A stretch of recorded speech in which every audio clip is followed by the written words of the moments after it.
നമ്മൾ ഫുഡ് കഴിക്കാൻ പോയതിൻ്റെ ബാക്കി വിശേഷങ്ങളാണ് ഈ വീഡിയോയിൽ. നമ്മൾ ഇനി പോകുന്നത് ബോട്ടിങ്ങിന് വേണ്ടി പാതിരാമണലിലേക്കാണ്. ഗവൺമെൻറ് ബോട്ടിലാണ് നമ്മൾ പോകുന്നത്. പ്രൈവറ്റ് ബോട്ട് ഉണ്ടെങ്കിലും നമ്മൾ ചൂസ് ചെയ്യുന്നത് ഗവൺമെൻറ് ബോട്ടാണ്. ബോട്ടിന് വേണ്ടി 2-2.5 മണിക്കൂർ കാത്തിരിക്കേണ്ടി വന്നു.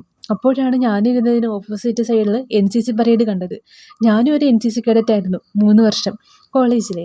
ഇത് കണ്ടപ്പോൾ ക്യാമ്പും പണിഷ്മെൻറ്റും ഫുഡ് കഴിക്കുന്നതൊക്കെയാണ് എനിക്ക് ഓർമ്മ വന്നത്. അപ്പോഴേക്കും നമുക്ക് പോകാനുള്ള ബോട്ടെത്തി. ബോട്ടിൽ 2-2.5 മണിക്കൂറോളം യാത്രയുണ്ടായിരുന്നു. എത്ര നേരം ഇരുന്നിട്ടാണെന്നോ ഒരു കര കണ്ടത്.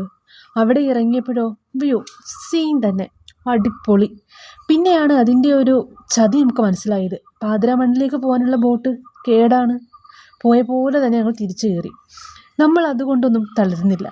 നേരെ വെച്ച് പിടിച്ചു മാരാരിക്കുളം ബീച്ചിലേക്ക്. അവിടെ എത്തിയതോ പൂര തിരക്ക്. പാർക്കിൻ്റെ ഒക്കെ സ്ഥലം കണ്ടുപിടിക്കാനായിട്ട് തപ്പി മടുത്ത്. എത്ര നാളായിരുന്നു കടൽ കണ്ടിട്ട്. ഞങ്ങൾ കോട്ടയംകാർക്ക് ബീച്ച് കാണണമെങ്കിൽ ഒന്നുകിൽ എറണാകുളത്തേക്ക് പോകണം, ഇല്ലെങ്കിൽ ആലപ്പുഴയിലേക്ക് വരണം. സൺസെറ്റൊക്കെ കണ്ട് വെള്ളത്തിലൊക്കെ കുറേ നേരം കളിച്ച് വീട്ടിലേക്ക് തിരിച്ചു.